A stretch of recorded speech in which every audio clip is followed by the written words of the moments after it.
स्वाहा तत्सवितुर्वरेण्यं भर्गो देवस्य धीमहि धियो यो न प्रचोदयात्। ॐ असतो मा सद्गमया तमसो मा ज्योतिर्गमया मृत्योर्मामृतं गमया। ॐ सहना भवतु सहनौ भुनक्तु सह वीर्यं करवावहै तेजस्विनावधीतमस्तु मा विद्विषावहै।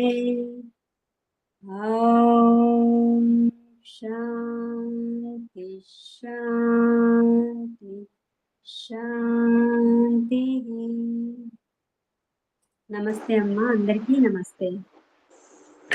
నమస్తే మాతాజీ, అందరికీ నమస్తే. నమస్తే అందరికీ. ఈరోజు మనం ద్వితీయ అధ్యాయంలోని ద్వితీయ పాదంలోని 11వ సూత్రాన్ని అర్థం చేసుకునే ప్రయత్నం చేద్దాం. మహాదీర్ఘవత్వ హ్రస్వ పరిమండలాభ్యాం. ఇప్పుడు ఈ సృష్టిని మనం తీసుకుంటే శరీరం అనగా కార్యరూప జగత్తు ఉంది, వివిధ శరీరాలు ఉన్నవి. వాటిని శాస్త్రీయ భాషలో ఒక చోట పిండం అంటారు, మరొక చోట యోని అంటారు, మరొక చోట శరీరములు అంటారు. అయితే ఈ సృష్టిని గనక మనం పరిశీలిస్తే పంచభూతాల నుండే ఏర్పడింది కార్యరూప జగత్తు. పంచభూతాల నుండే కార్యరూప జగత్తు. జగత్తున మనం ఏమేం చూస్తాము? సూర్యుడు, చంద్రుడు, నక్షత్రాలు, వనస్పతులు, ఔషధాలు, ఇలా ఎన్నో రకాల కార్యరూప జగత్తంతా పంచభూతాల నుండి ఏర్పడింది. ఆ పంచభూతాల నుండే ఈ భూమి మీద భూమండలములో కనబడుతున్న క్రిమి కీటకాది యోనుల నుండి మానవ యోని వరకు ఈ పంచభూతాలు దేని నుండి వచ్చినవి అని అంటే మనం ఏం చెప్పుకున్నాము? అహంకారము నుండి. ఈ అహంకారములో రెండుగా విభజిస్తాడు. ఒకటి సత్వ అహంకారము, రెండవది తమో అహంకారం. ఈ తమో అహంకారము నుండే తన్మాత్రల ఉత్పత్తి జరుగుతుంది. ఆ తన్మాత్రల నుండే పంచభూతాలు. ఈ కార్యరూప జగత్తున తమో అహంకారము నుండి ఏర్పడిన తన్మాత్రలు పంచభూతాలదే కనబడుతుంది. కానీ ఎప్పుడైతే ప్రాణి సృష్టి వస్తుందో ఆ ప్రాణుల యందు అది పశుపక్షాది యోని కానివ్వండి, క్రిమికీటకాది యోని కానివ్వండి, ఏనుగు లాంటి పెద్ద పెద్ద శరీరాలు కానివ్వండి, వృక్షాదులు కానివ్వండి, మనుష్య యోని కానివ్వండి, ఆత్మతత్వం అందులో ఉంది అంటే ఎచట ఆత్మతత్వము అగుపడుతుందో అచట సత్వ అహంకారము నుండి ఏర్పడిన ఏకాదశ ఇంద్రియాలు కూడా ఉంటవి.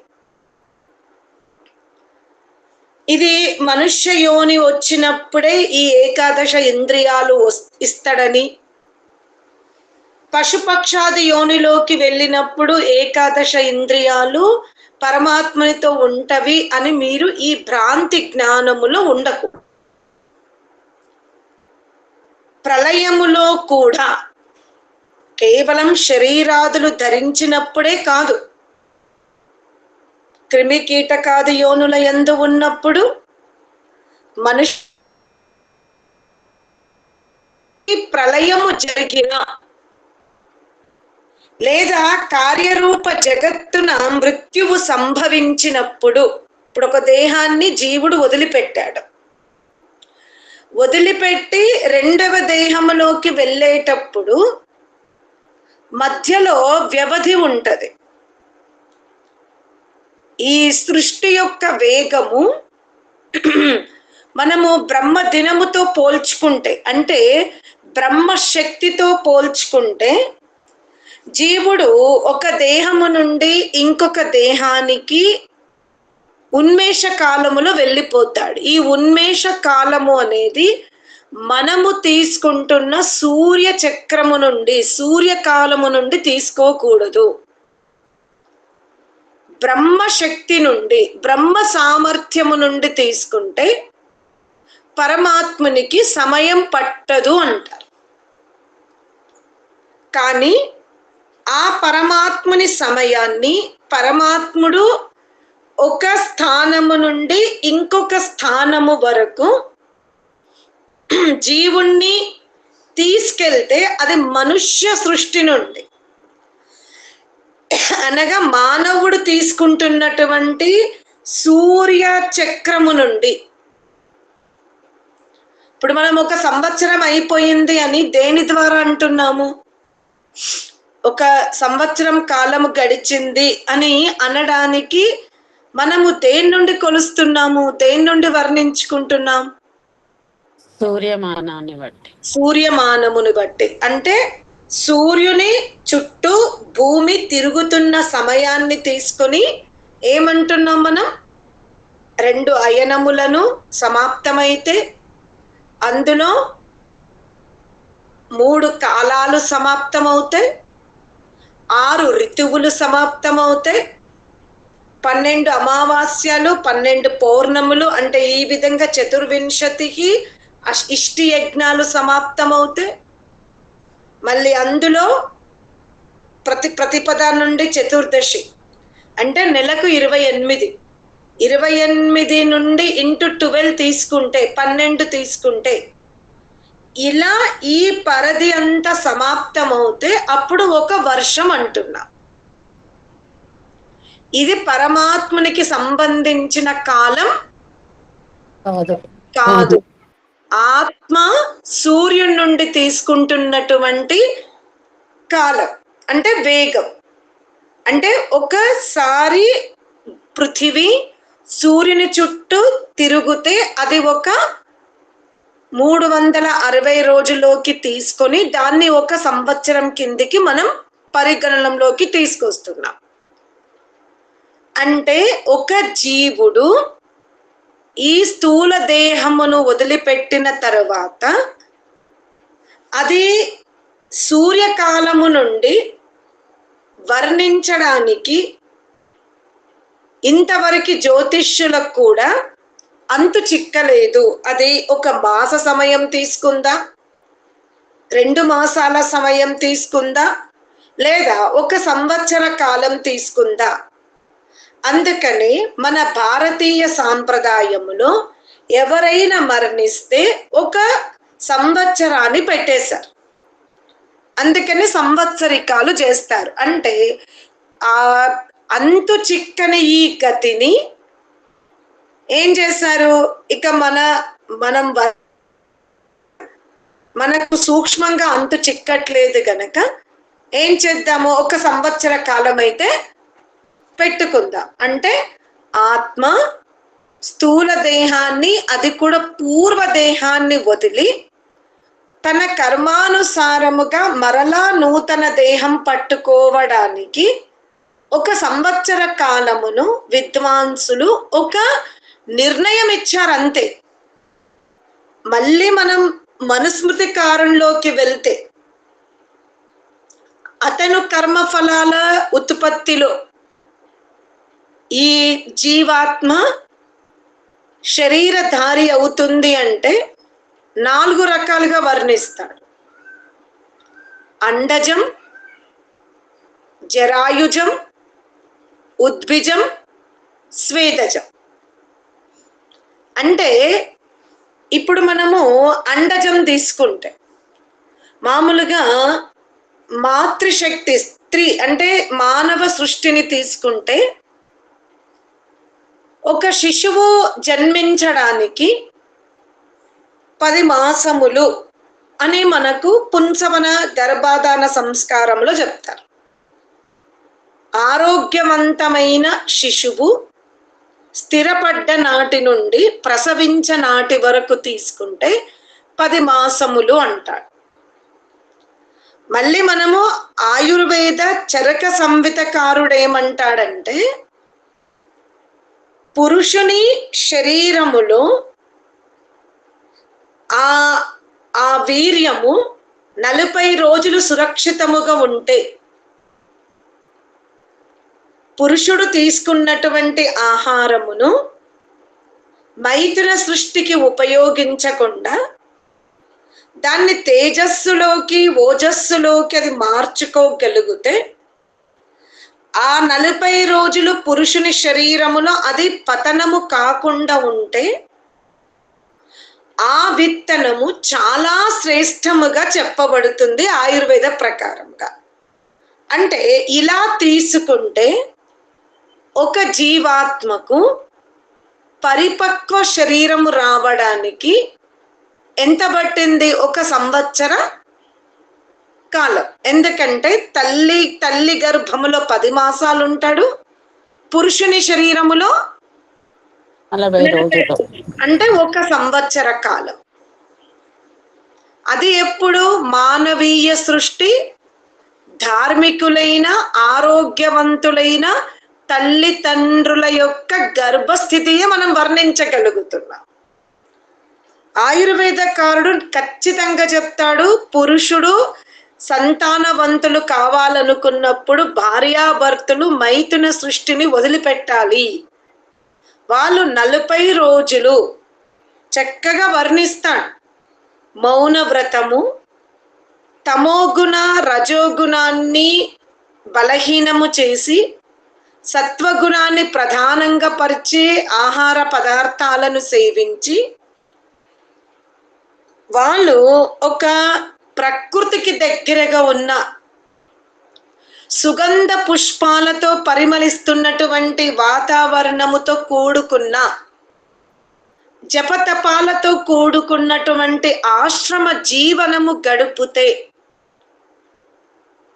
కనీసం 40 రోజులు అంటే స్త్రీకి 1 మాసిక ధర్మం వచ్చి ఆ నెల రోజులు మళ్ళీ రెండవది అంటే మొదటి మాసిక ధర్మము నుండి 2వ మాసికం వరకు కూడా వాళ్ళు బ్రహ్మచర్యం పాటించారు.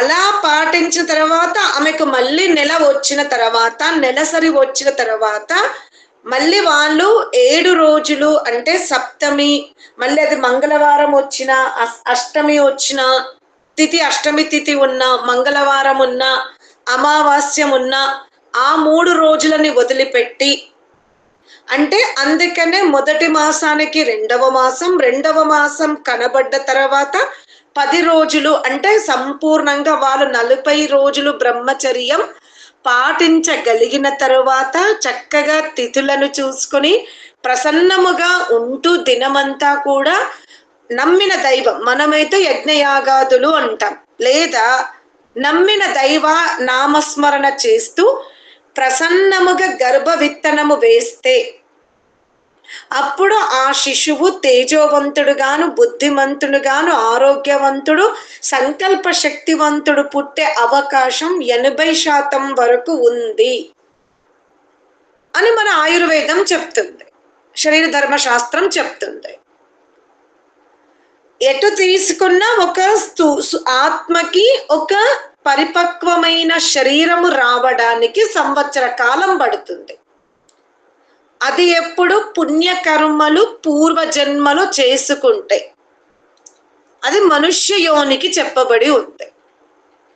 మిగతా మనం పెంచుకున్నటువంటి జంతువులని తీసుకుంటే మీకు తెలుసు. ఆవు కట్టిందంటారు, కట్టినాక అది ఎన్ని రోజులకి ఈంతుంది. అలా మీరు శునక జాతిని మీరు పెంచుకుంటారు, మేకలను, అలాగే మీరు కోళ్ళని మీరు చూసుకుంటే మీకు అర్థమవుతుంది. అందుకనే ఇది ఒక్క రోజుతో జరిగేదా అంటే, ఈ శరీరమును జీవుడు వదిలిపెట్టిన తర్వాత వెంటనే రెండవ దేహం రావడానికి కాల పరిమితి మనకు తెలియదు. కేవలం అంచనా మాత్రమే వేయగలిగారు. అది ఎప్పుడు? జరాయుజం. మనమంతా తల్లి గర్భములో జరాయుజం అంటే జరాయువులో మన శరీరం పాకమవుతుంది. అదే అండజం తీసుకుంటే, కోడి జాతి లాంటివి తీసుకుంటే, అది దానికి మైథున సృష్టియా లేకుండా అది అండజములో తన గర్భములో అది అండము తయారు చేసి పృథివీ మీదకి వదిలిన తర్వాత అది ఎన్ని రోజులకి అందులో నుంచి శరీరం బయటకు వస్తుంది. ఇక జరాయు ఉద్భిజం, భూమిని పగులుతూ పైకి వస్తాయి. అందులో నుంచి మనం పల్లికాయ తీసుకోవచ్చు, మెంతులు తీసుకోవచ్చు, ధనియాలు, కొత్తిమీర, పాలకూర విత్తనాలు, తోటకూర విత్తనాలు, ఇవన్నీ కూడా ఉద్భిజంలోకి వస్తాయి. ఇంకా చెమట ద్వారా వస్తుంది అంటే వేడి. మనం ఒక తట్టు సంచి వేసాము, సంచిని మీరు కదలకండి, దాని కింద ఎన్నో పారుతున్న పురుగులు కనబడతాయి. అంటే ఈ ఆత్మ స్వేదజ యోనిలోకి వెళ్తుందా, ఉద్భిజ యోనిలోకి వెళ్తుందా, అండజ యోనిలోకి వెళ్ళిందా, జరాయుజ యోనిలోకి వెళ్ళిందా? జరాయుజమైతే ఆవు జన్మన, ఏనుగు జన్మన, గుర్రపు జన్మన మనము ఎవరము చెప్పలేము. మనుధర్మరాజు కూడా కర్మఫలాలని చెప్పాడు. అంటే ఏ మానవుడు, వేదము కూడా మనకు చెప్తుంది. ఈశానిషత్తులో వేదము కూడా మనకేం చెప్పింది? యజుర్వేదం ఏం చెప్తుంది? ఏ మానవుడైతే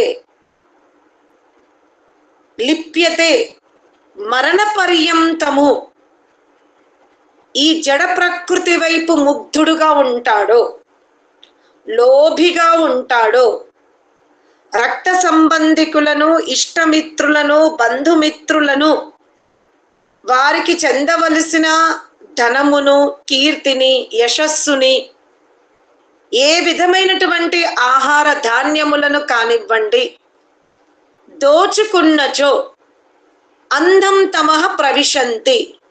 అంటే సూర్యుడు ఉదయించిన అస్తమించిన సంబంధము లేనటువంటి యోనిలోకి వెళ్తారు అని వేదం చెప్పింది. దాన్ని బట్టి మనుధర్మరాజు కూడా కర్మఫలాలను విడదీశాడు. జరాయుజమని, అండజమని, స్వేదజమని, ఉద్భిజమని. కానీ ఎంత ఎక్కువ యోగాభ్యాసము చేసినా ఆ యోగ శక్తి మనని శుద్ధి చేస్తుంది. మనని జరాయుజములోకి, అండజములోకి, స్వేదజములోకి, జరాయుజ యోనిలోకి పోనివ్వకుండా వెళ్ళవలసి వచ్చిన దైవత్వమైనటువంటి తల్లిదండ్రుల గర్భము ద్వారా వచ్చే మార్గం చూపిస్తుంది యోగం. అంతేకాని శిష్య పరంపరని కొనసాగించుకొని ఆ శిష్యులకి గురువు ఉపదేశిస్తాడు. ఇప్పుడు ఒక శిష్యుడు ఉన్నాడు, గురుకులంలో ఉంటాడు, గురువు సాన్నిధ్యములో ఉన్నాడు. అలాగే గృహస్థులు ఆ గురువుని విశ్వసిస్తారు. ఆ గురువుకి చెప్పకుండా వాళ్ళు ఎటువంటి పనులు చెయ్యరు. వాళ్ళ ధన సంపత్తి కానివ్వండి, వాళ్ళ యాత్రలు కానివ్వండి, వాళ్ళ ఇంట్లో ఉత్సవాలు కానివ్వండి, అశాంతి కార్యాలు కానివ్వండి, గురు సన్నిధిలో జరుగుతూ ఉంటవి. అప్పుడు గురువు వాళ్ళ జీవన విధానాన్ని చూసి, వాళ్ళ సంపాదించే ఆ మార్గము చూసి, వాళ్ళ ప్రవృత్తి చూసి, వాళ్ళ వ్యవహారము చూసి గురువు చెబుతాడు, అరే ఇతను చాలా ధార్మికుడు, రక్త సంబంధికులను కానీ, గ్రామస్తులని కానీ, ఇరుగు పొరుగు బంధువులతో కానీ ఎప్పుడు కూడా అధర్మాచరణ చెయ్యలేదు. అతను దాన ధర్మాలు కానీ దాన దక్షిణాలు కానీ యజ్ఞయాగాదులు కానీ సంపన్నముగా చేశాడని ఆ గురువు ఆ వ్యక్తి యొక్క దినచర్యను చూసి వ్యవహారాన్ని చూసి అంచనా వేసి అతను వెళ్ళిపోయిన తర్వాత ఆ ఇంటిలో ఉన్న శేష బంధువర్గానికి ఉపదేశిస్తాడు. మన మధ్యలో నుండి స్థూల దేహమును వదిలి వెళ్ళిపోయిన ఆత్మ గురించి మనం చింతించక్కర్లేదు, బాధపడక్కర్లేదు, శోకించాల్సిన అవసరం లేదు. ఇంకా ఏం చెప్తాడంటే, చూడండి, ఇతను దేహం వదిలేటప్పుడు శరీరములో అన్ని అవయవాలు నిర్జీవమైపోయినాయి, వార్ధాక్యముతో ఉన్నాడు. చాలా మలమూత్రాలు కూడా అతని ఆధీనములో లేవు. కనుక అతను చేసినటువంటి పుణ్యకర్మల వలన అతను ఈ దేహమున కంటే మరొక దేహములో చాలా ప్రసన్నముగా ఉన్నాడు అని ఆ కుటుంబ సభ్యులకు ఉపదేశమిస్తున్నాడు, దుఃఖము నుండి దూరం చేస్తున్నాడు, యథార్థం చెప్తున్నాడు. అది ఎప్పుడు అతని దినచర్య గురువు ఆధీనములో ఉంది. అంటే అప్పట్లో గ్రామాలు చాలా చిన్న చిన్న గ్రామాలు ఉంటుండే. ఆ గ్రామానికి కుల గురువు ఉంటుండే, గ్రామ గురువు ఉంటుండే. ఆ గురువు కూడా ప్రతిరోజు ఈ చివరి శివాలయము ప్రారంభిస్తే అటు చివరికున్న ఆ మందిరం వరకు తిరుగుతూ ఉంటాడు గనక ఆ గ్రామములో పండిన పంట, ఆ గ్రామములో జరుగుతున్న వృద్ధి గురువు పరిశీలిస్తాడు. గ్రామము చిన్నది, నిరంతరము అతను ద్విచక్ర వాహనం మీద తిరుగుతూ ఉంటాడు గనక అతను సరళముగా ఆ 2000, 3000, 4000, 10,000 జనాభా సంఖ్య గల గ్రామాన్ని ఆయన శాసించగలుగుతాడు. ధర్మబద్ధముగా నిక్కచ్చిగా చెప్పగలుగుతాడు, ఈ వ్యక్తికి మానవ జన్మ వస్తుంది, చింతించాల్సిన అవసరం లేదు. ఎందుకంటే అతని వ్యాపారం అదే గ్రామంలో జరిగింది, అతని యొక్క శుభకార్యాలు అదే గ్రామంలో జరుగుతున్నవి, అతని మాతాపితరుల యొక్క పితృకార్యము అదే గ్రామంలో జరిగింది కనుక తప్పకుండా ఆ గ్రామ పెద్ద గురువు చెప్పగలుగుతాడు. ఎందుకంటే అతను శాస్త్రములో విన్నాడు, శాస్త్రములో చదివాడు.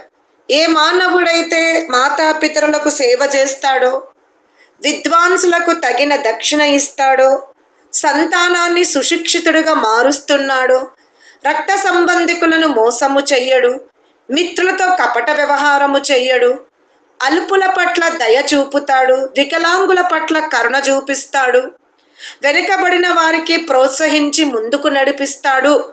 ఇలా నడిపించినటువంటి వ్యక్తికి మానవ దేహమే లభిస్తుంది. ఒకవేళ అతను ఇవన్నీ చేస్తూ కూడా తన దగ్గర ఉన్న ఐశ్వర్యాలను యజ్ఞ యాగాదులకు, ధర్మశాలలకు, ఆ ఐశ్వర్యాన్నంతా అంటే తన భార్య బిడ్డలకి, ఇష్టమిత్రులకి, బంధుమిత్రులకి, గురువులకి సత్కారాలు చేస్తూ కూడా గ్రామంలో ఒక ధర్మశాల కట్టించాడు, ఒక చికిత్సాలయం కట్టించాడు, ఒక విద్యా మందిరం కట్టిస్తున్నాడు, లేదా మహిళలందరూ కూర్చోవడానికి ఒక మహిళా మండలిని కట్టించాడు. అక్కడ అనేక రకాలుగా శస్త్ర శాస్త్ర వివిధ కళల విద్యను ప్రోత్సహించడానికి అధ్యాపకులను పెడతాడు. ఈ విధమైనటువంటి పుణ్య కార్యాలు విపరీతముగా చేశాడు. ఆ ధనముతో అతను విలాసవంతమైన జీవనము గడపలే. చక్కగా పిల్లల్ని సంస్కారవంతులుగా చేసి భార్యని ప్రసన్నంగా చూసుకున్నాడు, బంధుమిత్రులు అందరితో మంచిగా ప్రవర్తిస్తూ విలాసవంతమైన జీవనము గడపకుండా ఆ శేష ధనాన్నంతా గ్రామ అభివృద్ధికి ఉపయోగించాడు. కనుక అటువంటి జీవనము గడిపినటువంటి వ్యక్తి మరలా మాతృగర్భములోకి వచ్చినప్పుడు ఐశ్వర్యవంతుడుగానే జన్మిస్తాడు అని శాస్త్రం చెప్పింది. ఆ శాస్త్రాన్ని బట్టే ఈ గురువు ఈ ఇంటిలో ఆ కుటుంబ సభ్యులు రోధిస్తూ ఉంటే చెబుతున్నాడు. అంతే, యథార్థం అది. అంటే అతనికి శాస్త్రాధ్యయనములో ఉన్నటువంటి పరిపక్వ స్థితి వలన, అట్లాగే ఎవరైతే ఆ స్థూల దేహాన్ని వదిలిపెట్టారో అతని దినచర్యని గమనించడము వలన అతను తప్పకుండా శాస్త్రానుకూలంగా వర్ణించాడు. ఇతనికి మానవ జన్మనే వస్తుంది, మానవ జన్మనే కాదు గొప్ప ఐశ్వర్యవంతమైన సుందర స్వరూపము గల జన్మ వస్తుంది అన్నాడు. ఇక పరంపర ఎలా వచ్చిందంటే, అమ్మ ఈ గురువు ఆజ్ఞలో ఉంటే, ఈ గురువు పాదుకలు కడుగుతే, ఈ గురువు చెప్పింది వింటే మనకు కూడా మానవ జన్మ వస్తుందని అధర్మముగా అవనీతిగా సంపాదించి వెళ్ళి గురువుకి దాన దక్షిణలు ఇచ్చి, హుండీలో డబ్బులేసి, గ్రామములో ధర్మశాల కట్టించి, గ్రామములో చికిత్సాలయం కట్టిస్తే మనకేమి ఐశ్వర్యవంతమైన దేహం రాదు. ఎందుకంటే అక్కడ సంపాదన మీద కూడా ఆధారపడి ఉంది ఐశ్వర్యవంతమైన దేహం రావడానికి. ఇప్పుడు మనం అధర్మ కార్యం చేసాం, తమ్మున్నో అన్ననో మిత్రున్నో గ్రామస్తున్నో ఎవరినో దోచుకొని ధనికులం అయ్యాం. ఆ ధనాన్ని మళ్ళీ గ్రామ ఉద్ధరణ కోసం ధర్మశాల కట్టాం, చికిత్సాలయం కట్టాం, ఏవేవో మంచి పనులు చేశాం. ఈ మంచి పనులు చేసినంత మాత్రాన అతనికి మానవ జన్మ వస్తది అంటే, అది కూడా ముందు ధార్మికుల్లాంటి ఐశ్వర్యవంతమైన జన్మ వస్తదంటే, శాస్త్ర ఉపదేశాన్ని అక్కడ అతను అయథార్థంగా ఆ కీర్తి కోసము దక్షిణ కోసమే చెప్పినట్టు. అది మీరు తెలుసుకోవాలి. అంటే ధర్మబద్ధముగా సంపాదించాలి, నీతిబద్ధముగా సంపాదించాలి.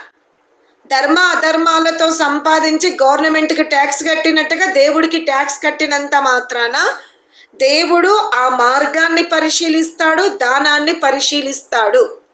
అంటే అటువంటి కుకర్మ సమయములో కూడా, ఇటువంటి పుణ్య సమయములో కూడా, స్వేదజ జన్మలో కానీ, అండజ జన్మలో కానీ, జరాయుజ జన్మలో కానీ, ఉద్భిజ యోనిలో కానీ, ప్రళయములో కానీ జీవుడితో సత్వ అహంకారముతో ఏర్పడిన ఏకాదశ ఇంద్రియాలు ఉంటవి.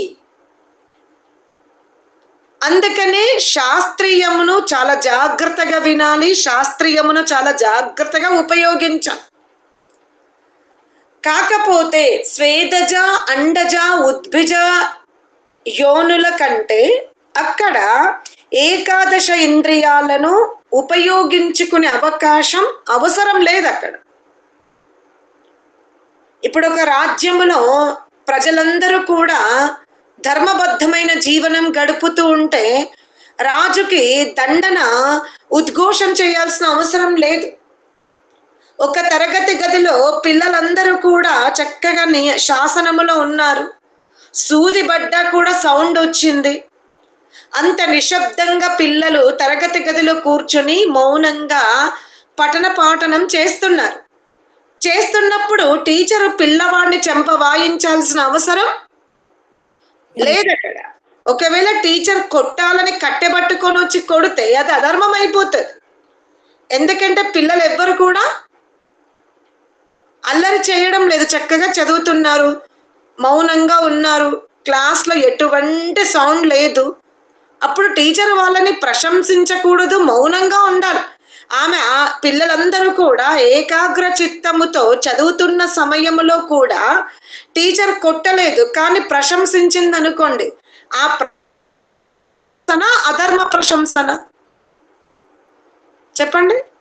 పిల్లలందరూ మౌనంగా చాలా జాగ్రత్తగా ఇటు అటు చూడకుండా పుస్తకములో లగ్నమై చదువుతున్నారు. ఇప్పుడు టీచర్ వెళ్ళి ఆ డిసిప్లిన్ చూసి ప్రశంసించింది అనుకోండి, అది ధర్మ కార్యమా అధర్మ కార్యమా? డిస్టర్బ్ చేసినట్టు అనిపిస్తుంది అమ్మా ఏకాగ్రతను, అందువల్ల చెయ్యొద్దని చెయ్యకూడదు, అది కూడా అధర్మమే. ఎందుకంటే వాళ్ళక్కడ ప్రశంసని కోరుకోలేదు, వాళ్ళక్కడ ఆ విద్యని చాలా సుదీర్ఘంగా ధారణ చేసుకుంటున్నారు. చేస్తున్న సమయంలో టీచర్ వెళ్ళి ప్రశంసనే కదా అని చేస్తే అది కూడా అధర్మమే. అంటే పరమాత్ముడు బుద్ధినిచ్చాడు, టీచర్కి స్వేచ్ఛనిచ్చినంత మాత్రాన ఆమె తరగతి గదిలో నేను టీచర్ని, నేను ఇష్టమైతే కొడుతా, ఇష్టమైతే ప్రశంసిస్తా అనేది కూడా టీచర్కి చెయ్యడానికి వీలు లేదు. అంటే మానవ జన్మ ఎత్తి ఏకాదశ ఇంద్రియాలతో స్వతంత్రంగా జీవించే అవకాశం ఉన్నప్పటికీ కూడా సమయ సందర్భాన్ని బట్టి వాటిని ఉపయోగించుకోవాలని శాస్త్రం చెప్తుంది. అందుకనే పశుపక్షాది యోనుల యందు బుద్ధితో సంకల్పం తీసుకోవడం, మనస్సుతో మననం చెయ్యడం, ఉనికిని చాటి చెప్పుకోవడం పశుపక్షాది యోనులకు అవసరం లేదు, మానవ జన్మకి అవసరం. కనుక ఇక్కడ మానవుడు ఉపయోగించుకుంటాడు. దాన్ని కూడా మళ్ళీ చాలా జాగ్రత్తగా ఉపయోగించుకోవాలని శాస్త్రం చెప్తుంది. అంత మాత్రాన ప్రళయ సమయములో ఏకాదశ ఇంద్రియాలు, ప్రళయం జరుగుతుంది, పంచభూతాల వరకు ప్రళయము జరుగుతుంది, పంచ తన్మాత్రల వరకు ప్రళయము జరుగుతుంది, అహంకారం వరకు ప్రళయము జరుగుతుంది. కానీ ఏకాదశ ఇంద్రియాల ప్రళయం మాత్రం జరగదు. అది గమనించుకోండి. ఏకాదశ ఇంద్రియాలు ఎప్పుడు ప్రళయం అవుతవి? కేవలం కైవల్యాన్ని పొందుతున్నటువంటి ఆత్మనే ఆ ఏకాదశ ఇంద్రియాలను పరమాత్మునికి అప్పచెప్పి వెళ్తది. అక్కడ ఏకాదశ ఇంద్రియాలు మాత్రమే దూరం అవుతున్నవి. అది కూడా మీరు గమనించుకోవాలి, శాస్త్ర విషయం. ఏకాదశ ఇంద్రియాలు, అందుకనే మనం వ్యాఖ్యానం చేసేటప్పుడు మనస్సులో స్మృతులుంటవి, మనస్సులో సంస్కారాలుంటవి. కనుక మనస్సుని జాగ్రత్తగా పరిశీలించండి. ఆ మనస్సులో ఉన్న స్మృతులను, సంస్కారాలను, కోరికలను మీరు క్షిప్త అవస్థలోకి తీసుకెళ్ళండి అంటారు. అంతేకాని నువ్వు కైవల్యాన్ని లబ్ధి చేసుకుంటే ఆ మనస్సులో జన్మ జన్మాంతరాలు ఉన్న కర్మలు కూడా డ్యామేజ్ అవుతవి, అవి విచ్ఛిన్నం అవుతవి అని శాస్త్రములో ఉందా? యోగ దర్శనం చెప్పేటప్పుడు నేనేమైనా చెప్పానా ఈ పదము? లేదు. అర్థమైందా? అంటే మన సంస్కారాలు, మన స్మృతులు, మన ధారణ శక్తి, వీటన్నింటినీ కూడా అధర్మంగా ఉంటే దగ్ధ బీజం చేసుకునే అవకాశం మనకి ఉంది. కైవల్య ప్రాప్తిని పొందుతున్నటువంటి, దానికోసం ప్రయత్నం చేస్తున్నటువంటి జీవాత్మ తన మందిరములో కూర్చొని సాధన చేసి తనతో ఉన్నటువంటి స్మృతులను, తనతో ఉన్నటువంటి సంస్కారాలను, వీటన్నింటిని కూడా జీవాత్మ ఈ మానవ దేహములో ఉన్నప్పుడే అంతర్గతముగా విచ్ఛిన్నం చేసుకుంటది. ఎప్పుడు సమాధి స్థితికి వెళ్ళి సమాధిలో పరమాత్మునితో ఉపదేశింపబడి దాన్ని ఎలా విచ్ఛిన్నం చేసుకోవాలో ఆ రహస్యాలను తెలుసుకొని వీటన్నింటిని కూడా విచ్ఛిన్నం చేసుకుంటుంది. కానీ కర్మలని కానీ, కోరికలను కానీ, స్వభావాన్ని కానీ విచ్ఛిన్నం జీవాత్మ చేసుకోదు. జీవాత్మలో కర్మలు ఉన్నవి. మోక్షంలోకి వెళ్ళేటప్పుడు ఆ కర్మ సంచిని ఎవరికి అప్పచెప్పి వెళ్తుంది?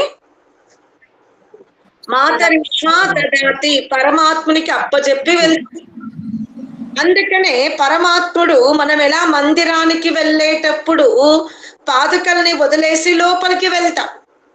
అక్కడ మీరు ఉదయం తలుపులు తెరవగానే వెళ్ళి 2 రోజులు ఉండండి, 3 రోజులు ఉండండి, 41 రోజు ఉండండి, 1 year ఉండండి, మీరు లోపలనే ఉన్నారు, దీక్షతో ఉన్నారు.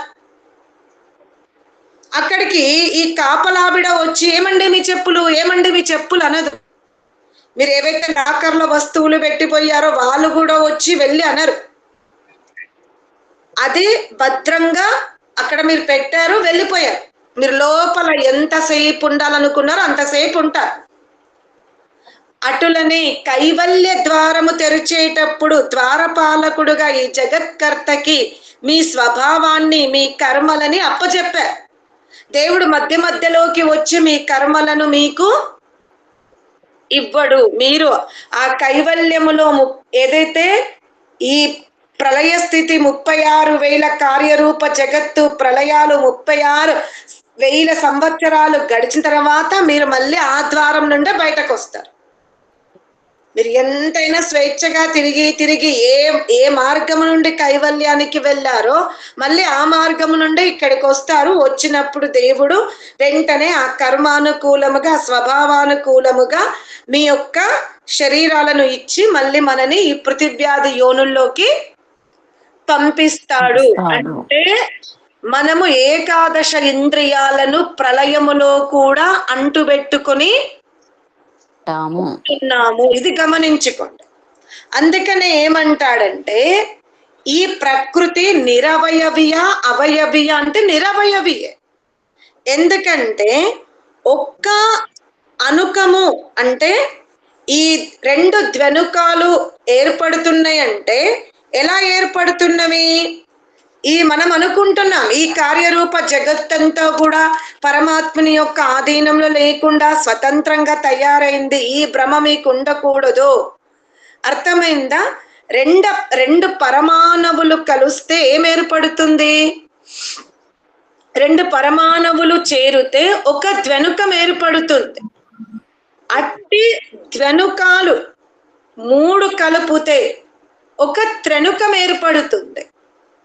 అంటే ఇట్లే చతురనుకం పంచనుకం క్రమముగా పంచభూతాలుగా మారిపోతాయి. అంటే ఈ అనుకాలు ఏవైతే ఉన్నాయో అవి పరమాణువుల నుండి వచ్చినవి గనక పరమాణువుల యందు స్వతంత్రత లేదు. అలాగే అవి అవయవి. స్వయముగా పరమాణువులు ఒకదానికి ఒకటి డాష్ ఇచ్చుకోవడం లేదు. వాటిని జతపరుస్తుంది ఎవరు? పరమాత్ముడు. పక్కన చేర్చి దాన్ని పృథివీ కావాలంటే ఎన్ని అనుకాలు కావాలి, జలము కావాలి అంటే ఎన్ని అనుకాలు కావాలి, ఆకాశం కావాలి అంటే ఎన్ని అనుకాలు కావాలి. పరమాత్ముని ఆధీనములో ఉంది. ఆకాశము వరకన సృష్టి చేసి మిగతా వాటి ప్రళయం చేస్తాడు. అది అతని యొక్క స్వాచ్ఛ.